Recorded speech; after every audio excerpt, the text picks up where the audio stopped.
American commitment protects liberty with unity, the opportunity of each with the good of all. It is compassionate, humanitarian. It is based on the claim of conscience and faith in goodness. It is a purpose to be served. It begins not in a system, but within the heart. A nation, like an individual, must have a soul. Reverend A. Powell Davies, the Unitarian minister of our 20th century. Good morning. Good morning. And welcome here to our church. Our opening song this morning you will find number 114. It's Forward Through the Ages.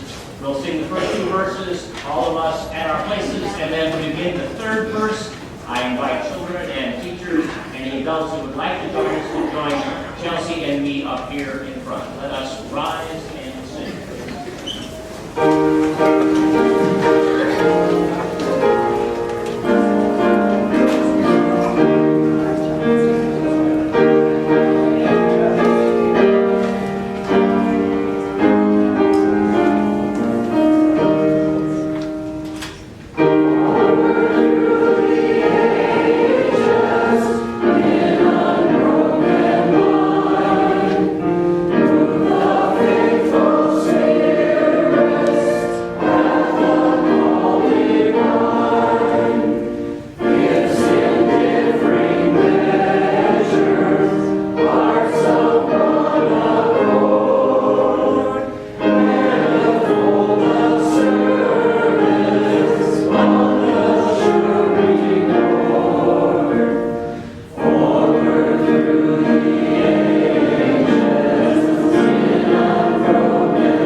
We light this chalice to celebrate the Unitarian Universalism.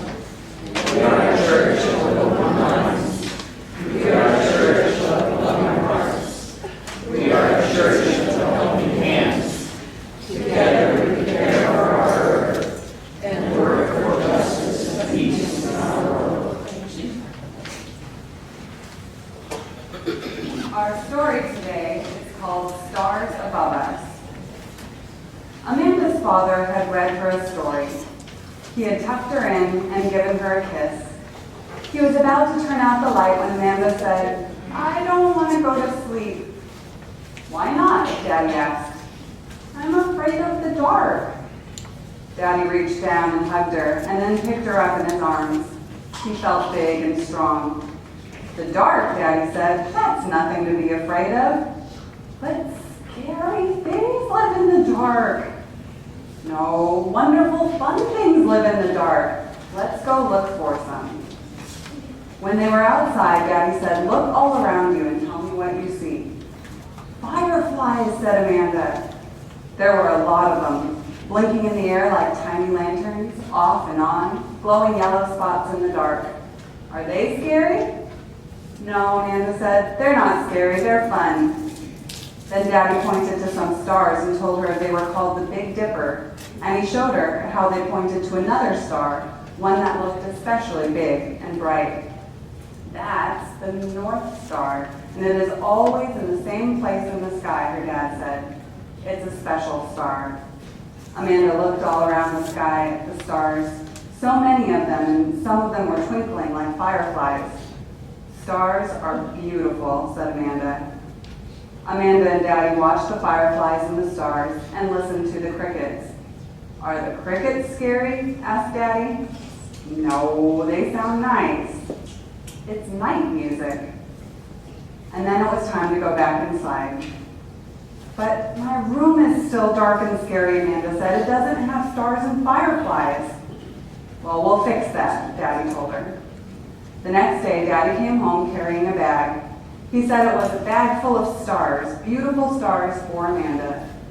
"Well, that's just paper and paste and paint and stuff. There aren't any stars in there," Amanda said when she looked in the bag. "Well, not yet," Daddy said. Amanda and her mom and dad drew stars on the paper and cut them out. Soon there were lots of paper stars in the middle of the table. "Now let's paint them with this," Daddy said. It was special paint that could glow in the dark, he explained. "Then we'll paste them on your ceiling." Amanda couldn't wait for it to get dark. At bedtime, Daddy turned off the light and said, "Well, what do you think?" Amanda looked at the ceiling and said, "It's just like being outside and looking up into the sky." "And is it scary?" "No, it isn't. I love it."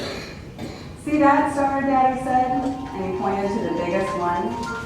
"That's the North Star, like the one we saw together outside. You can see it from anywhere in the world.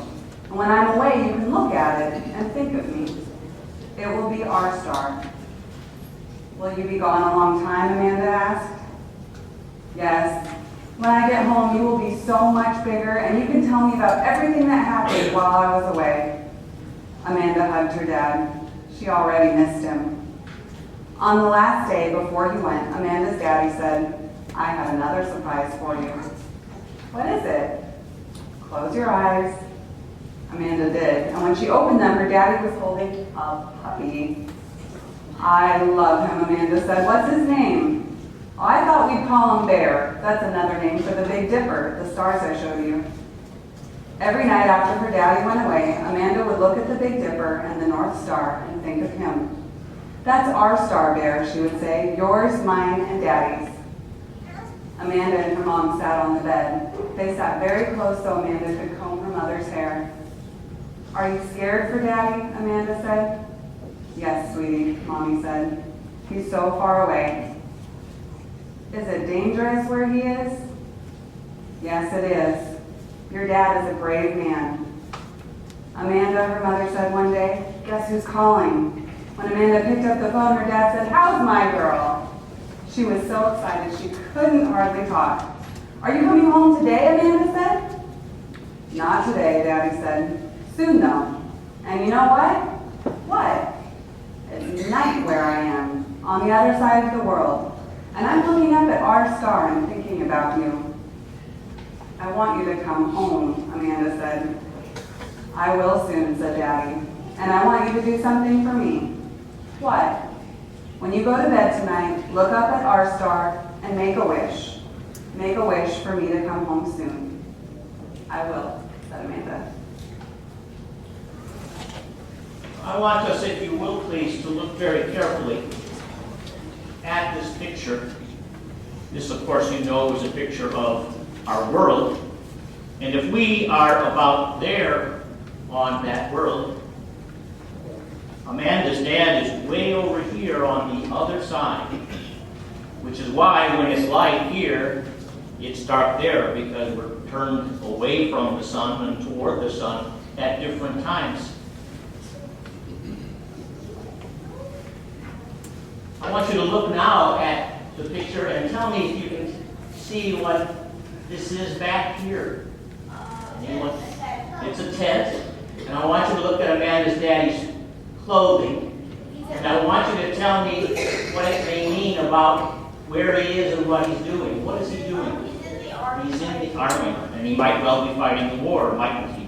We say that someone who is in the army is part of the armed forces, so we speak of everybody who's in the armed service at this time. Lots of people are in the armed forces, men and women, mommies as well as daddies. Does anyone in your family serve in the war now or has in the past? Several of us have served in wars or served in the armed forces, and we probably know other people that have served in other families. Amanda asks her mommy, "Are you scared for Daddy?" And what does she say? She says, "Yes." And she asks, "Is it dangerous where he is?" And she says, "Yes, it is." It's dangerous to serve in the armed forces, and that's because to serve in the armed forces means to fight, or at least to make fighting possible. And fighting is almost never safe. Sometimes, though of course not always, people are hurt in fighting. Sometimes they even die in fighting. Most come home very well, but some come home hurt, and some don't come home except as dead bodies. Why do people then enter the armed forces, you might wonder? Well, our president and our leaders send the armed forces outside our country when they believe that people in those other countries are fighting to take away the way that we live here. And one reason that people join the armed forces is they want to protect the way we live here, the good things about this life, the things we want everyone to have. And because being in the armed forces is dangerous, and because people do it to protect others, to protect us, they are brave. Just as Amanda's mommy says, your dad is a brave man.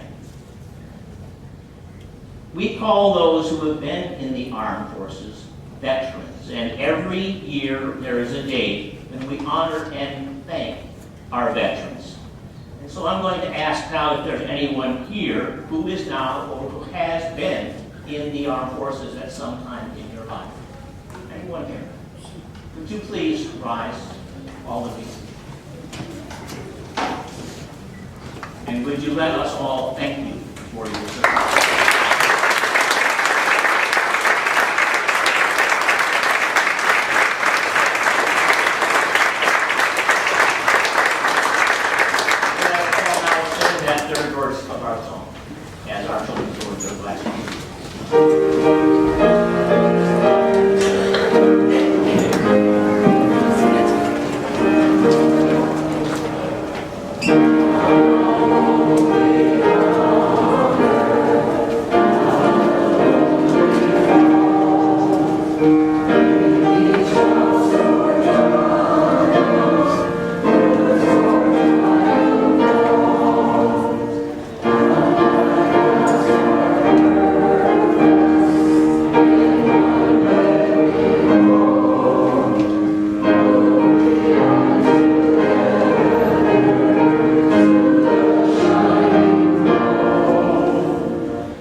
Priscilla Handy, member of the Church's Board of Trustees. I want to welcome visitors among us. Please have some coffee on us and join into our conversation in the gallery space after the service. I particularly invite you to approach any person during our coffee hour sporting a red striped mug.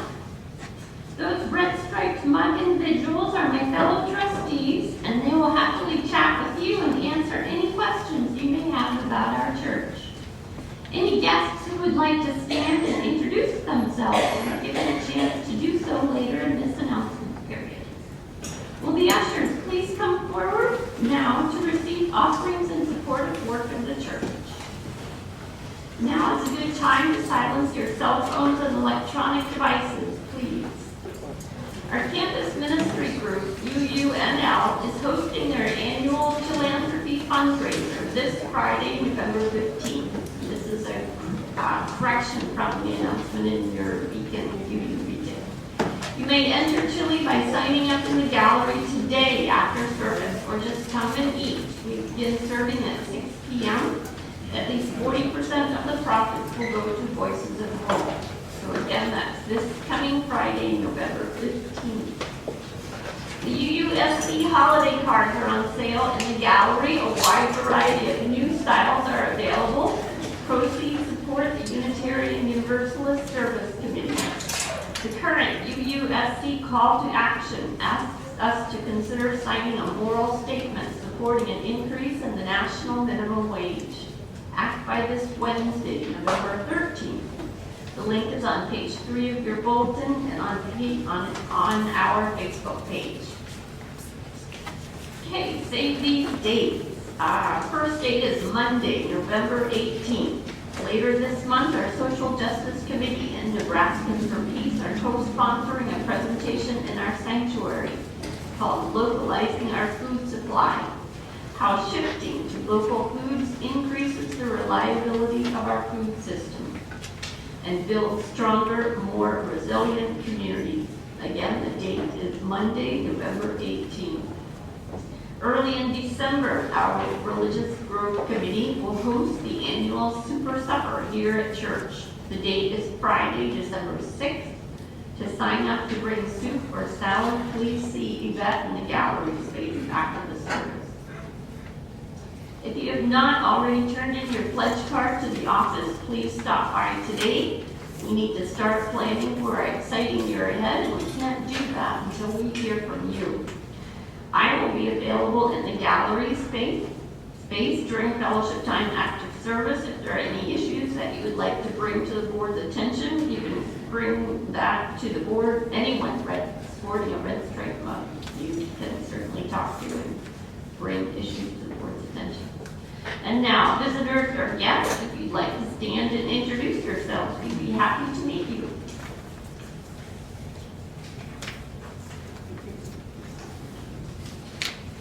Hi.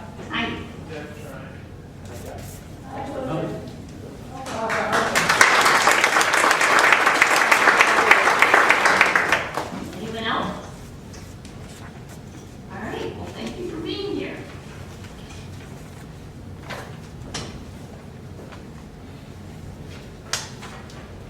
I saw eyes passing back and forth saying, I don't know if I'm going to stand today or not. That's all right. We don't ask you to stand if you're not ready. We just want to get to know you, and I can get to talk with you after the service if you come up after.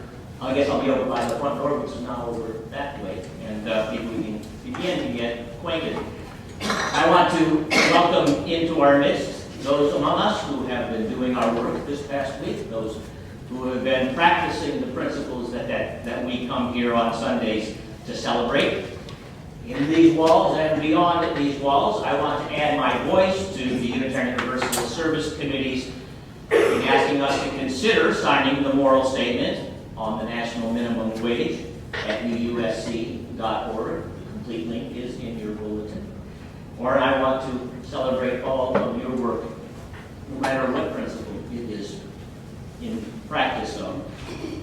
I ask us to have a sense of welcome among us of those unable to be here. I'm not aware of you all, but I am aware of Bud Spidell, who I talked with yesterday, who is home now recovering from knee surgery in Omaha. He's got his foot up, but he watched the game with great success and joy yesterday, which many of us enjoyed, and I'm glad to have him here with us in spirit. He should be able to be back, he says, in a couple of weeks. And I also ask us to have in our hearts those among us whose spirits soar or whose spirit is stretched this week. One of us we know has been stretched this week, Grace Maley, 9 years old, who was diagnosed with type 1 diabetes this week. But I spoke with her yesterday. She'd already learned how to give herself shots. They don't hurt very much, she says, and she is here with us today and ready to go on with her life. Bravery comes at all ages among us. Amen. I would ask us also to know that there are those here who have brought joy or sorrow in your hearts, and perhaps find it difficult to express that, but could at least let us hear your name, if it's your joy or sorrow, or the name of the person you hold dear who's had joy or a challenge or sorrow, so that we may know the presence and perhaps share and take the power of those experiences as our own. If you have come here in joy, with someone's joy you would like to have us know, would you please let us hear your name or their name now? Sarah and Jenny. Sarah and Jenny. Aiden. Aiden. Or if you have come with a sense of weight, with a sense of challenge, a sense of sorrow, would you please let us be part of your interdependent web? Would you please let us hear of that pain by sharing the name with which it comes? Madeline. Natalie? Sarah. Sarah? Judy. Judy? Star. I'm sorry? Star. Star? The Philippines. Philippines people? My baby sister, Susan, died last week.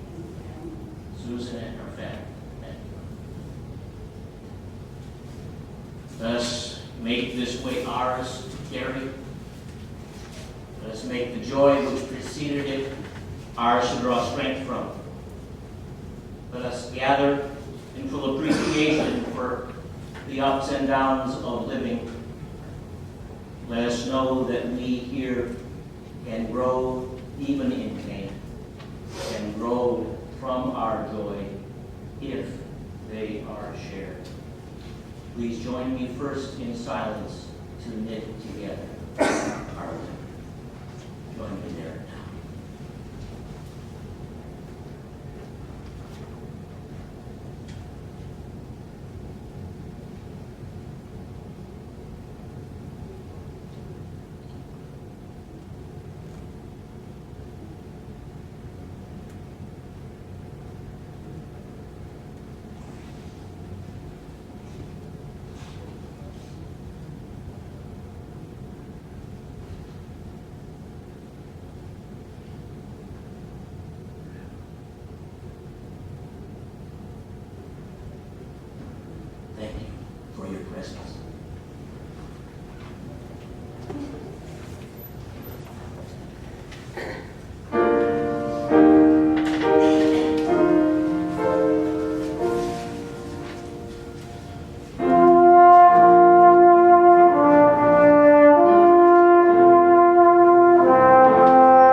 Veterans Day, tomorrow. Last year it came on a Sunday. And on that day, a confession was spoken in a Unitarian Universalist congregation. And I want to share that confession with you today. It may feel a little long, I'll acknowledge, but then long, too, has been the reward which inspired me. I feel this confession must be heard in its fullness.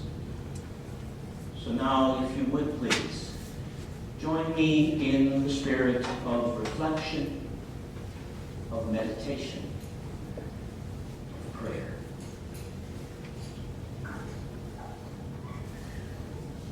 On this Veterans Day, let us confess our sins before God and our neighbor. Most merciful God, we confess that we have sinned against you in thought, word, and deed, by what we have done and what we have left undone. We have become people of the lie, out to tame the frontier wilderness while the beast within lurks hidden in shadow, paralyzing us in a perpetual state of denial. We have made war entertainment, enjoying box seats in the carnival of death, consuming violence, turning tragedy into games, raising our children to kill without remorse. We have morally disengaged, outsourcing our killing to 1%, forgetting that they follow our orders. The blood they shed is on our hands, too. We have insulated ourselves from the painful truths veterans carry. Our bumper magnets proclaim support our troops, but for too many, suicide is the only panacea. Our insulation is their isolation. We have made our veterans into false idols. Blood sacrifice on the national altar of war. Parades and medals perpetuate the hero myth, glorifying those who killed and died on our behalf. We have betrayed the dead, saying they will not be forgotten. Yet how many among us can name a single war casualty of this past decade? We have sanitized killing and condoned extrajudicial assassinations, death by remote control, war made easy without due process, protecting ourselves from the human cost of war. We have deceived ourselves, saying Americans do not kill, civilian terrorists do, denying the colossal misery our wars inflict on the innocent. The national closet bursts with skeletons. We have abandoned our Afghan allies, luring them in with promises of safety and security, then failing to follow through with promises made, using them and leading them to an almost certain death. Almighty God, on this Veterans Day, help us to turn from this wayward path. Deliver us from indifference, callousness, and self-deception. Fill us with compassion for all who bear the burdens of our wars. Grant us the courage to pay attention, to stay engaged, so we may listen without judgment, restore integrity, accept responsibility, keep our promises, and give honor to whomever honor is due. Amen. How many of us remember receiving this edition of the UU World sometime in the last 3 months, Andrew? Yeah, so we try to get it to every one of our members. Sometimes the mailing system just follows up. If you don't get it and you remember, please let us know so we can correct the mailing list. The congregation where this confession was first shared is pictured in this edition. The congregation is small, 15 members about, perhaps another 10 who attend regularly. It's fortunate, though. It has a minister who was able to serve them because he has, or had, another position, serving a much larger and more diverse congregation at the same time. The minister's name is the Reverend Chris Antal. He's also known as Lieutenant Antal or Chaplain Antal. His larger congregation was the 25,000 members of the U.S. Armed Services stationed at Kandahar Airfield Military Base in Afghanistan. The little UU congregation there is called the Kandahar Crossing Fellowship. Chris Antal is a UU U.S. Army chaplain. There have always been Unitarian Universalist ministers serving our United States Armed Forces as chaplains. Universalism's first church organizer in our country, the Reverend John Murray, served as a chaplain in the Revolutionary War. Unitarians' abolitionist firebrand, the Reverend John Pierpont, has long been revered for volunteering at the age of 76 to be a chaplain in the Civil War. In my first ministry in coastal North Carolina, my nearest colleague was the Reverend Vernon Chandler. In our time there, Vernon took a leave from his congregation to become a U.S. Army chaplain. Perhaps ironically, his congregation was at a little crossroads called Outlaws Bridge, and its members used to joke that they were all either outlaws or the outlaws' in-laws. Vernon always frankly seemed to me to be a kind of an outlaw in our ministry, but an outlaw in the kindest, sweetest of ways.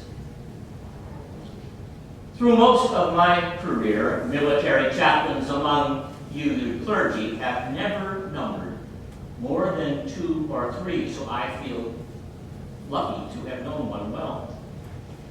In 1996, when the Reverend Cynthia King graduated from Harvard Divinity School, my alma mater, the dean announced that she would enter the military. And Cynthia recalls, one of my UU colleagues commented, "What a waste of a hard degree." Later in my career, Navy Lieutenant Commander King has said, "When I would preach at a congregation, generally on Memorial Day or the 4th of July or on Veterans Day, I oftentimes was the very first person that congregation had ever seen in a uniform on a Sunday morning." Now, those of us who are my age or older know the reason for that. 2 little words: Vietnam. Before the U.S. war in Vietnam, Unitarians and Universalists held a wide range of perspectives on the morality of taking up arms. There have always been strong pacifists among us. Our own Reverend Arthur Weatherly gained national recognition among us for opposing U.S. entry into both World War I and World War II from our Lincoln pulpit. But neither our congregation nor the national associations of Unitarians or Universalists have ever affirmed pacifism as our institutional identity. The Vietnam War, however, pushed most of us here then into that time's peace movement. The UU Association joined with the Quakers in organizing resources and placements for conscientious objectors to armed services. This, in fact, was my own doorway into our faith. In my college years, I took training to counsel my age mates in our options for response to the selective service system draft into the armed services. Drawing upon UU resources in that role, I began to become interested in the faith that provided them. And then later, having chosen a ministerial career, my words from UU pulpits have largely questioned justifications for U.S. military action in Grenada and the First Iraq War, the Afghanistan War, and in the Second Iraq War.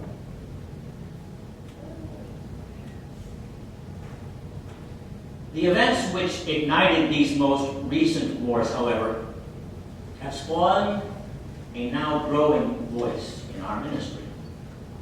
We're all aware how the attacks of September 11th, 2001 called the rising generation of our time into service. It's been, in fact, reminiscent of how President Kennedy's inauguration called my generation into service, a call that I answered by serving his Peace Corps for 2 years in North Africa. In this time, however, a growing number of UUs have answered this time's call by entering military chaplaincy. While there long were only 2 or 3, there are now, I think, 10 or 12 UU chaplains actively serving in the U.S. Armed Services, and there are more on the way. Between 5 and 10 in seminary are training to become military chaplains.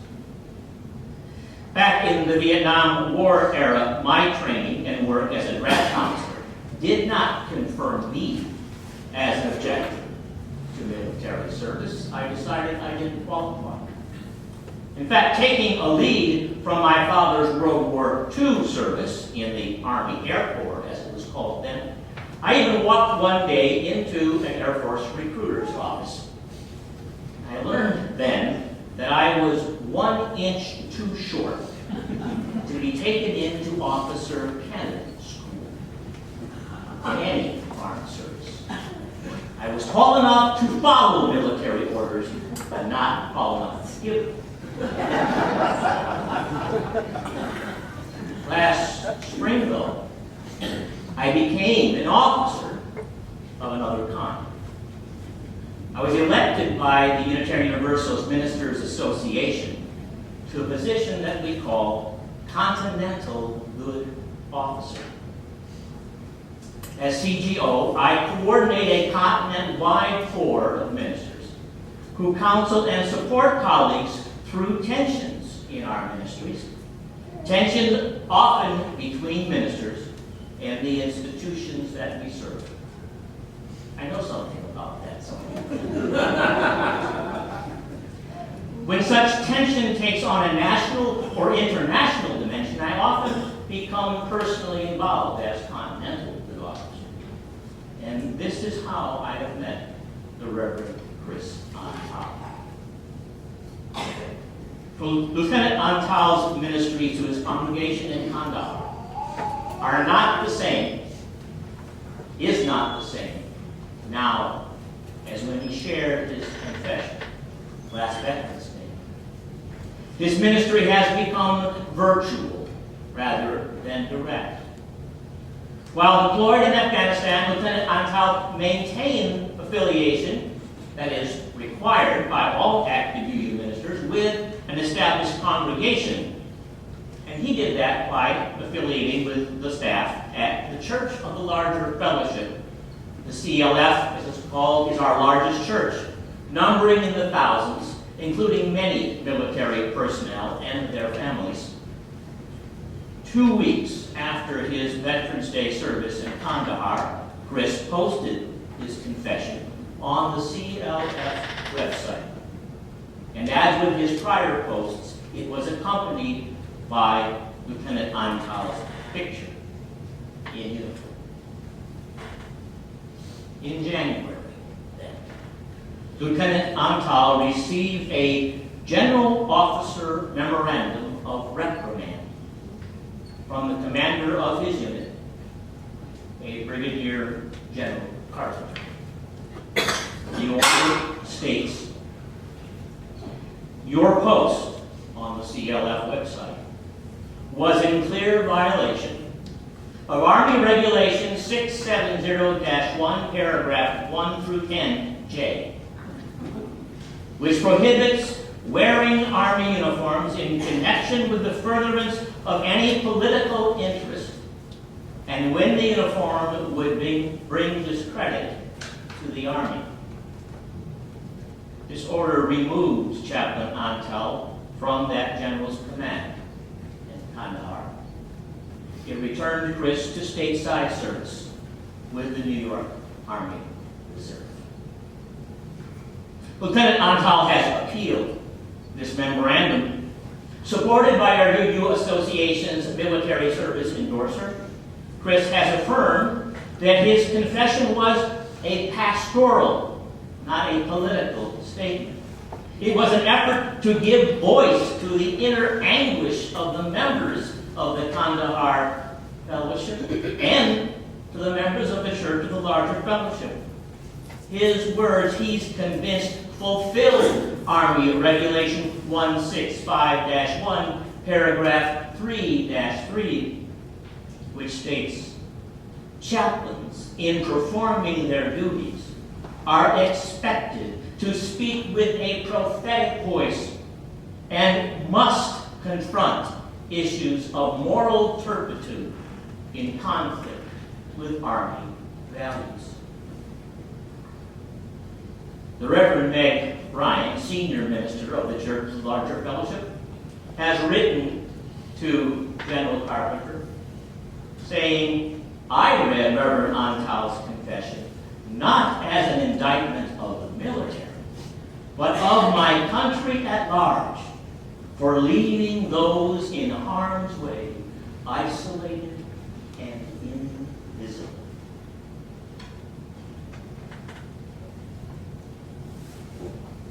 A year later, Chaplain Antal's case remains unresolved. Chris and I, in fact, will confer this coming week on how to further counsel the Army into self-reflection.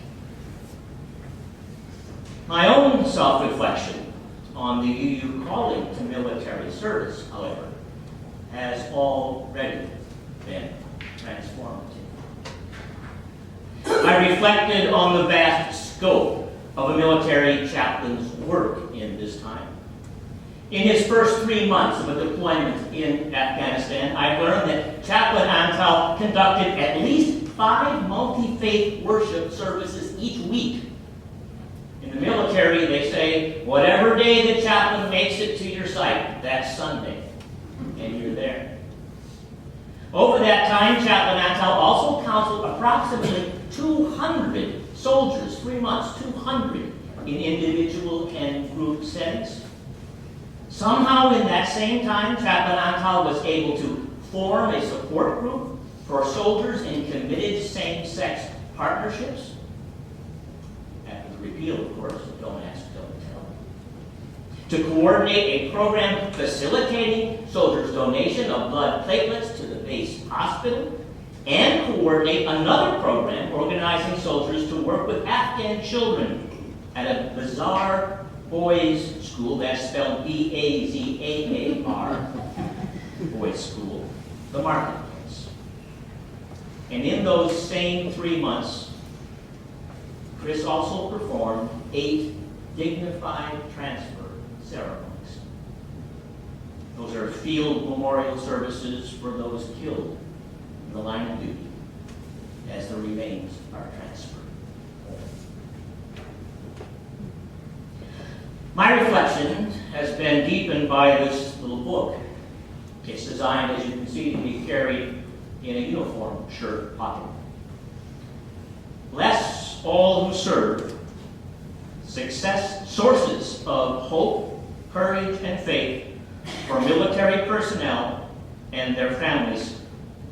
It was compiled a few years ago by Major Gail Tittle, a 14-year Air Force veteran, and her spouse, Commander Matt Tittle, a 20-year Navy veteran and now a Unitarian Universalist minister.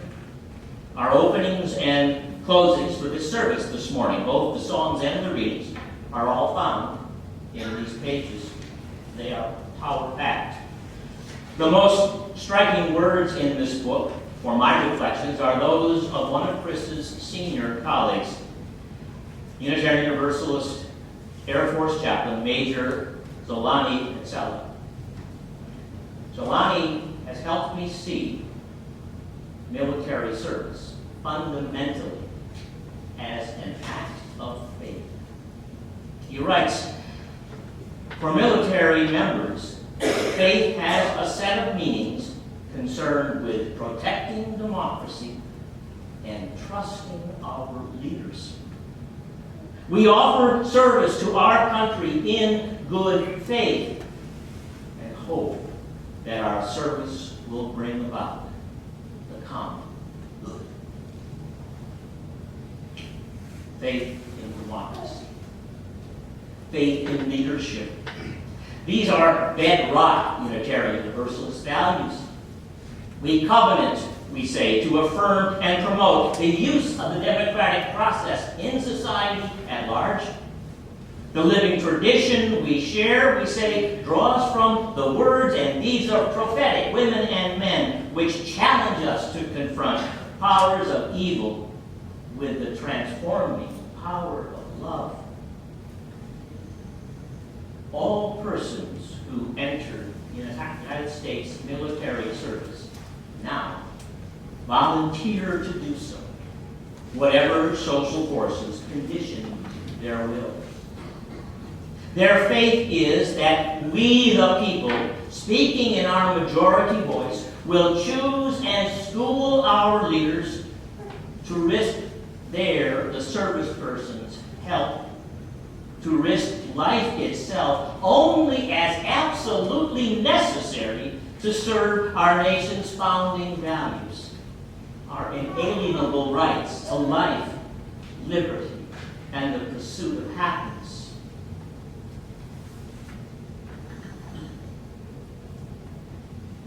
Here is my veteran's day confession. My faith, in a way, can't hold a candle to this service person's faith. Time and time again in my life, I have found myself unable in faith to entrust my life, my health, even my acts of conscience to be directed by our country's leaders.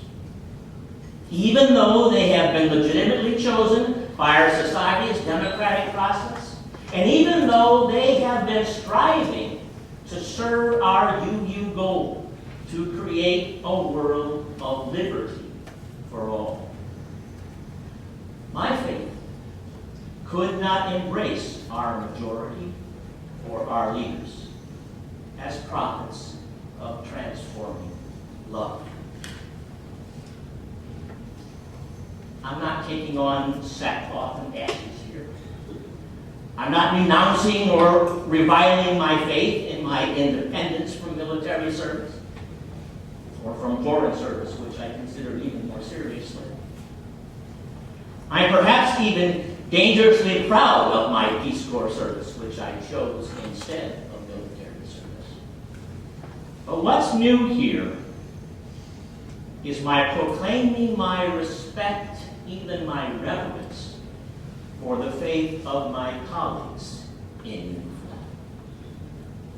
A military person's faith is a very demanding faith. Its cost can be life itself. I'm told by those closer than I that something like 50% of soldiers lose the faith they entered with while at war. These brave people need ministry in their losses. They need it desperately.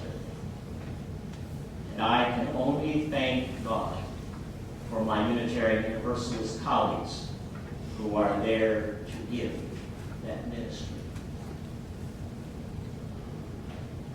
In Orthodox Roman Catholic Christianity, the church is composed of 3 congregations. The church in heaven is called the church triumphant. The church in purgatory is called the church suffering. And the church on earth, it is called the church militant. The earthly church's mission, this Christianity teaches, is to fight evil, to fight sin. UU Navy chaplain Cynthia Payne actually proclaims herself in uniform a pacifist, and she says, to do the work of peace, I must understand the making of war. And in this sense and in her spirit, I can proclaim almost a faith militant.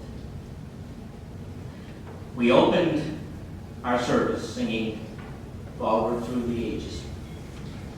In 15 years, if you've been here that long, you know I have rarely asked us to sing that song. I've even explained it once, I don't know how long ago now. I said I bridled at progress being celebrated with a tune which was struck to inspire marching as to war with a cross before. I have always known, though, that the Unitarian lyrist for this hymn was striving in his time for the miracle of transformation, striving to transform service in the spirit of conflict into service in the spirit of concord. In our time, UU Army Chaplain Lieutenant David Pyle has said, the military will never grow better to reflect our UU values unless we are serving in the military ourselves. This is a ministry of transformation. And I am now transformed. I share the conviction that only when undertaken in partnership, some of us in service, pastorally, prophetically carrying it on, and some of us outside service, politically carrying it on. Only in that partnership will this, our shared ministry, reach its shining goal. I invite you to join in our closing song, number 168, All Service Spoken. One voice.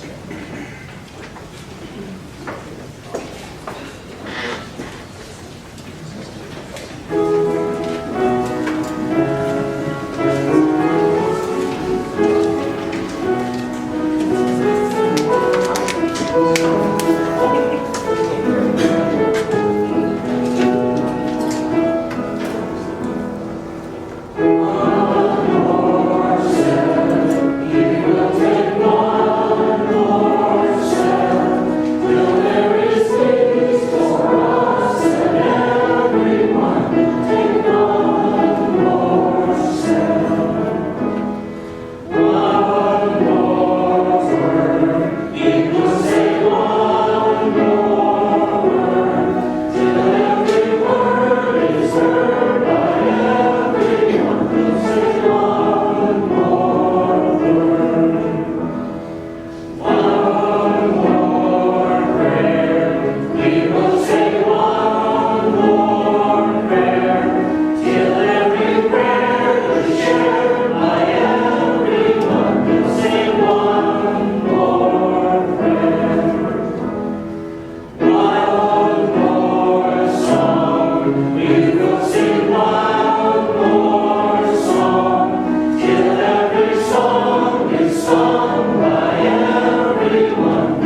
with the Unitarian Universalists of Kandahar Crossing. Let strong trees grow above graves far from home, while the dead sing no more, never again, remember me. For the wounded ones and those who receive them back, let there be readiness in someone. When the memories come, when the scars pull, and the buried metal moves. And also forgiveness for those of us who were not there for our ignorance. And in us, veterans in a forest of 1,000 fallen promises, let new leaves of protest grow on our stumps. Send peace for the soldiers who did not make the wars, and give courage to us all to create peace. The Reverend Barbara Peskin, the Unitarian Universalist Ministry.